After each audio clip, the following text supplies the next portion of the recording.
বাংলাদেশ একটি স্বাধীন ও hello guys, welcome back to our channel. Viewer very important video आप लोगों के साथ शेयर करने वाले हैं। आज हम आप लोगों को ये बताएंगे कि बांग्लादेश इस टाइम दौरे जदीद में बांग्लादेश की आर्मी कहां पर स्टैंड करती है, बांग्लादेश की आर्मी वीवर कितनी ज्यादा मजबूत है। फुल वीडियो आप लोगों के साथ शेयर करने वाले हैं। तो अभी तक आप लोगों ने हमारे चैनल को सब्सक्राइब नहीं किया हुआ तो प्लीज जल्दी से सब्सक्राइब कर लीजिएगा। तो बिना टाइम वेस्ट किए वीडियो को शुरू करते हैं। क्या बात है। বাংলাদেশ একটি স্বাধীন ও সার্বভৌম দেশ। আয়তনের দিক থেকে দেশটি ছোট হলেও সর্বদা দেশটি বহির্মুখী শত্রুর আক্রমণের আশঙ্কায় থাকে। বাংলাদেশের তিন দিকে সীমান্ত ঘিরে রেখেছে ভারত, যারা সামরিক দিক দিয়ে পৃথিবীর অন্যতম শক্তিশালী দেশ। ওদিকে রোহিঙ্গা উদ্বাস্তুদের কারণে আরেক নিকটতম প্রতিবেশী মায়ানমারের সাথে বাংলাদেশের সীমান্তে উত্তেজনা চলছে গত কয়েক বছর ধরেই। বিশ্বপ্রান্তরের আজকের ভিডিওতে আমরা বাংলাদেশের সামরিক শক্তি সম্পর্কে নানা জানা অজানা তথ্যই জানব। এর আগে বাংলাদেশের কাছে এমন ধরনের অস্ত্র ছিল না বলে এটিকে বাংলাদেশ সেনাবাহিনীর জন্য বড় ধরনের অগ্রগতি হিসেবে বিবেচনা করা হয়। যুদ্ধে ক্ষতিগ্রস্ত ট্যাঙ্কে মেরামত করে আবার তা যুদ্ধক্ষেত্রে পাঠানোর জন্য তৈরি করা হয়েছে armed recovery vehicle for tank. তবে যে অস্ত্রটি সবার মাঝে আগ্রহ সৃষ্টি করেছিল সেটা হচ্ছে আনম্যান্ড এরিয়াল ভেহিকেল বা ইউএমভি। এটি হচ্ছে মানববিহীন ড্রোন, যা কেনা হয়েছে তুরস্ক থেকে।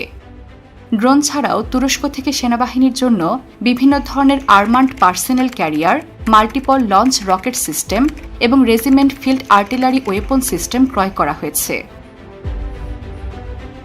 কেবল সেনাবাহিনী নয়, শক্তিশালী করার উদ্যোগ নেওয়া হয় নৌবাহিনীকেও।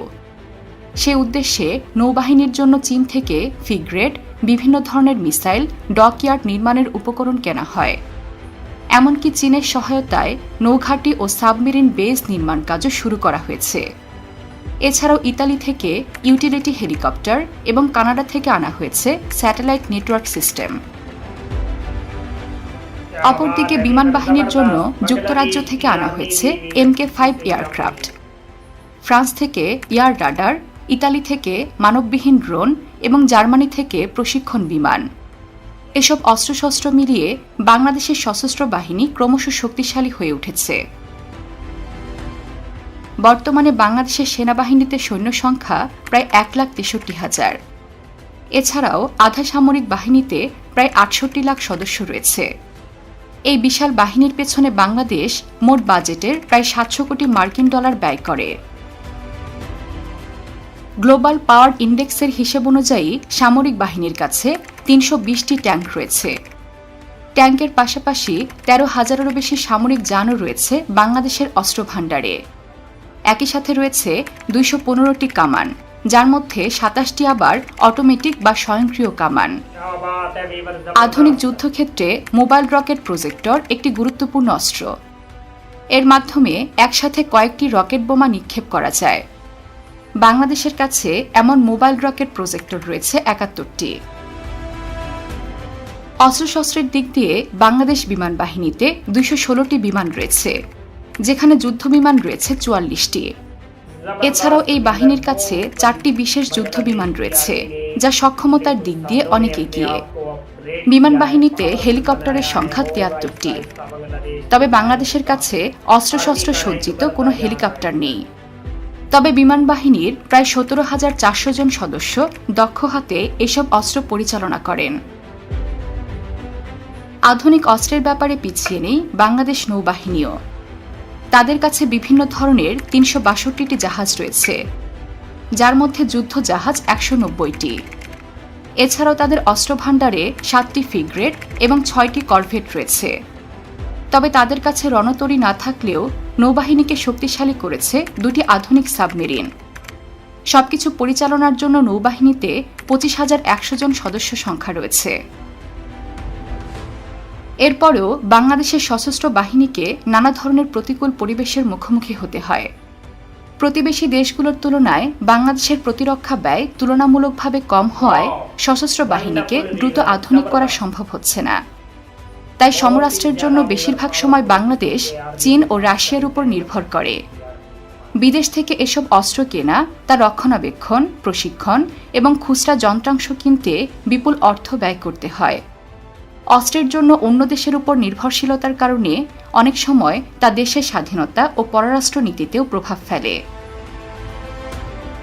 সব মিলিয়ে বাংলাদেশের সশস্ত্র বাহিনীর সক্ষমতা মাঝারি মানের বলা যায়, যদিও গত কয়েক বছরে এই সক্ষমতা কয়েক গুণ বৃদ্ধি পেয়েছে।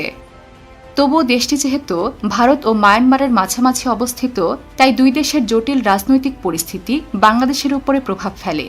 क्या बात है वीवर, जबरदस्त। ये है वीवर बांग्लादेश की आर्मी की स्ट्रेंथ और बांग्लादेश की आर्मी की पावर। और बांग्लादेश ने वीवर पिछले कुछ सालों में अपने आप को वीवर कितना ज्यादा मजबूत बनाया है, इसकी दाद देनी पड़ेगी वीवर।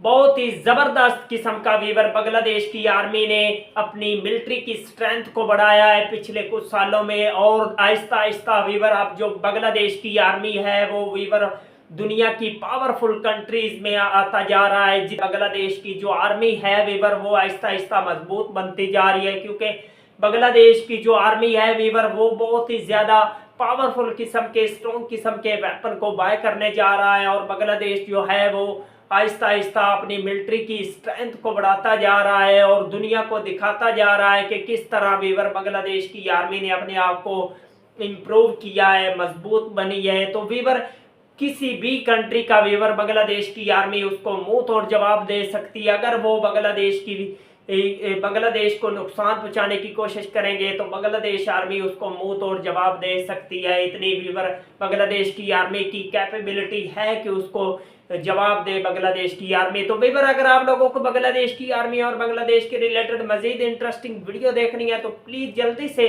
चैनल को सब्सक्राइब कर लीजिएगा। मिलते हैं आपसे नेक्स्ट वीडियो में इंशाल्लाह, तब तक के लिए अल्लाह हाफिज।